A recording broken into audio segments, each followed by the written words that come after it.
Good morning all of you. Welcome in the group of Indian institute of management and science. और आज हम करने वाले हैं एटम एंड मॉलिक्यूल्स का पार्ट 2, जो कि चैप्टर 3 है क्लास 9 साइंस का। दिस इज शुभम पांडे और स्टार्ट करते हैं। आज मैं आपको बताऊंगा मॉलिक्यूल्स के बारे में, कितने प्रकार के मॉलिक्यूल्स होते हैं, कितने टाइप्स के मॉलिक्यूल्स होते हैं। तो चलो स्टार्ट करते हैं। मॉलिक्यूल्स, सबसे पहले क्या होता है मॉलिक्यूल्स। एक बार मैं वीडियो को थोड़ा सा मिनिमाइज कर दूं अगर आपको ये शो करने के लिए।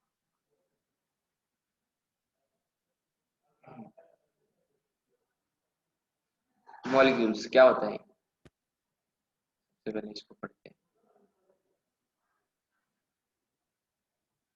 Late me start. अब molecule is define as two or more atom.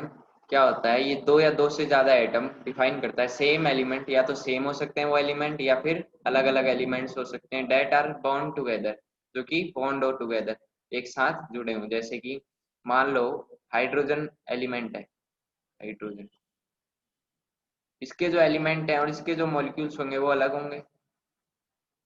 Atoms जो इसके अलग होंगे, ठीक है। जैसे मान लो अब एल्यूमिनियम है, एल्यूमिनियम, इसके जो मॉलिक्यूल्स हैं वो अलग होंगे। यहाँ तक आती है बात समझ में, इसके मॉलिक्यूल्स अलग होंगे। इट मींस कि ये क्या कहना चाह रहा है, दो या दो से ज्यादा मोर एटम हो। दो या दो से ज्यादा एटम हो मतलब हाइड्रोजन के एटम हो सकते हैं या एल्यूमिनियम के एटम हो सकते हैं। या तो वो सेम हो सकते हैं, या फिर क्या पता हाइड्रोजन हाइड्रोजन हो, और या फिर डिफरेंट हो सकते हैं। हाइड्रोजन या फिर एल्यूमिनियम हो, या फिर आयरन हो, Fe।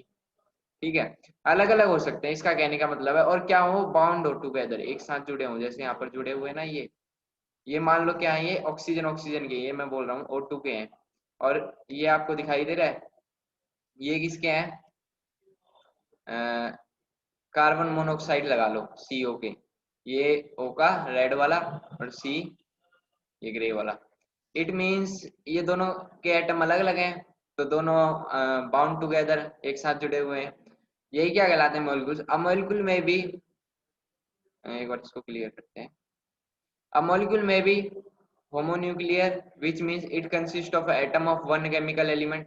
होमोन्यूक्लियर कौन से होंगे, जो कि एक ही टाइप के क्या करें, एक ही टाइप के केमिकल एलिमेंट कंसिस्ट करें, एक ही टाइप के, one type of chemical element. ठीक है, one type of chemical element, जैसे O2 हो गया, एक ही टाइप का ना, ऑक्सीजन ऑक्सीजन ऑक्सीजन और ऑक्सीजन एक ही टाइप के। और इट में भी हाइड्रोन्यूक्लियर वो, या फिर हाइड्रोन्यूक्लियर भी हो सकते हैं। ये क्या है, टाइप्स है इसके। ये जो होमोन्यूक्लियर है और ये हेटेरोन्यूक्लियर है, ये किसके टाइप्स है, मॉलिक्यूल्स के। A chemical compound compose of more than one element as with water H2, जो कि एक या एक से ज्यादा क्या करे, कंपाउंड को कंपोज्ड करे, या एक से ज्यादा एलिमेंट हो। जैसे कि इसके अंदर दो एलिमेंट H2 के अंदर, हाइड्रोजन प्लस में ऑक्सीजन, सॉरी है। होमोन्यूक्लियर क्या होंगे, जो कि एक ही टाइप के एलिमेंट रखे, जैसे कि ऑक्सीजन प्लस में ऑक्सीजन। और हेटेरोन्यूक्लियर क्या होंगे, जो कि अलग अलग प्रकार के, जैसे हाइड्रोजन प्लस में ऑक्सीजन। H2O वाटर होता है ना, तो हाइड्रोजन के दो मॉलिक्यूल्स और ऑक्सीजन का सिंगल मॉलिक्यूल्स, और एलिमेंट ये दोनों अलग अलग है। यहाँ तक बात आती है समझ में। टाइप्स ऑफ मॉलिक्यूल्स दोबारा पढ़ा देता हूँ थोड़ा सा। डायोएटमिक होता है, एक हेटेरोन्यूक्लियर होता है और एक होमोन्यूक्लियर। सबसे पहले हम पढ़ेंगे डायोएटमिक क्या होता है। डायटमिक वो होता है जो कि क्या करता है, दो एटम कंपोज करता है, दो एटम कंपोज करता है। या तो वो सेम एलिमेंट हो सकते हैं जैसे यहाँ पर है, या फिर वो डिफरेंट एलिमेंट हो सकते हैं। डायटमिक क्या होते हैं, डायटमिक वो होते हैं जो कि दो एटम कंसिस्ट करते हैं, या तो वो सेम हो सकते हैं या फिर डिफरेंट हो सकते हैं। जैसे सेम यहाँ पर है O2 लिख रहा हूं मैं यहाँ पर, ये ऑक्सीजन का और ये भी ऑक्सीजन का। और ऊपर देखो वीडियो के पास, ये किसका है, ये कार्बन का मान लो, और ये किसका है, ऑक्सीजन का। यहाँ तक आती है बात में, बात समझ आती है जी। तो ये क्या है, अलग अलग है, इसको हम क्या बोलेंगे, डायोएटमिक। क्या बोलेंगे, डायोएटमिक। ठीक है। अब नेक्स्ट देखो, हेटेरोन्यूक्लियर क्या होते हैं। हेटेरोन्यूक्लियर डायोएटमिक मॉलिक्यूल्स क्या होते हैं, कंसिस्ट ऑफ टू एटम, दो एटम कंसिस्ट कर रहे हैं सेम एलिमेंट के, सेम एलिमेंट कंबाइंड हो। जैसे कि ऑक्सीजन प्लस में ऑक्सीजन कंबाइंड हो, सेम एलिमेंट्स है ना, उनको हम क्या बोलेंगे, हेटेरोन्यूक्लियर।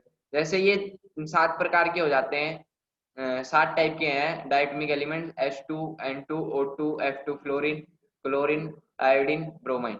ठीक है। होमोन्यूक्लियर क्या होता है? डायोएटमिक मॉलिक्यूल्स क्या होते हैं? जो कि दो प्रकार के एटम्स कंसिस्ट करें डिफरेंट एलिमेंट केमिकली कंपाउंड, मतलब इनको जो है केमिकली कंबाइंड किया गया हो, केमिकली कंबाइंड किया गया हो, क्या किया गया हो? केमिकली कंबाइंड का मतलब है जोड़ा गया हो, ठीक है, इकट्ठा किया गया हो केमिकली। जैसे कि वो हाइड्रोजन अलग हो गया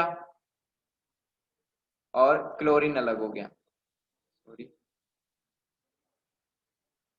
अलग अलग है ना दोनों, तो ये मिलकर क्या बना रहे हैं? HCl, हाइड्रोक्लोरिक एसिड बना रहे हैं। इट मीन्स कि दो एटम है लेकिन अलग अलग एलिमेंट्स के, और एक केमिकली क्या किए गए हैं? कंबाइन। यहाँ पर केमिकली कंबाइन नहीं किए गए। ठीक है, बात आ गई समझ में? चलो नेक्स्ट स्लाइड खोलते हैं।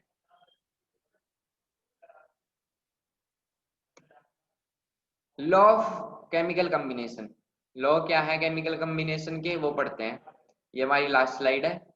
देखो, इसको किसने दिया था? लेवोइसियर और जोसेफ ने दिया था। जोसेफ ने, किसने दिया था लॉ ऑफ केमिकल कॉम्बिनेशन? लेवोइसियर और जोसेफ एल प्राउश ने दिया था।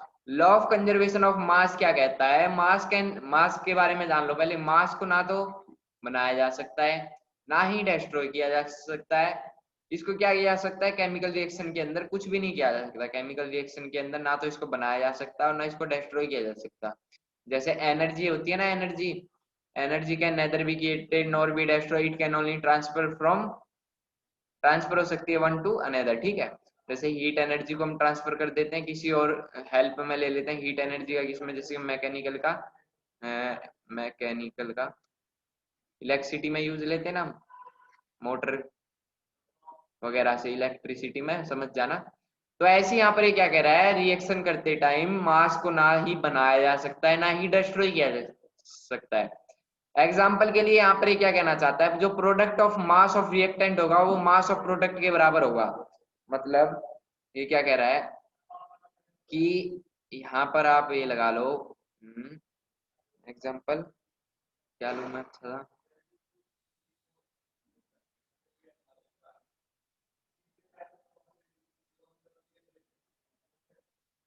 एग्जाम्पल ले लो कोई अच्छा सा जो कि आपको समझ आए। सॉरी, मैं जो रुक गया था थोड़ी देर के लिए।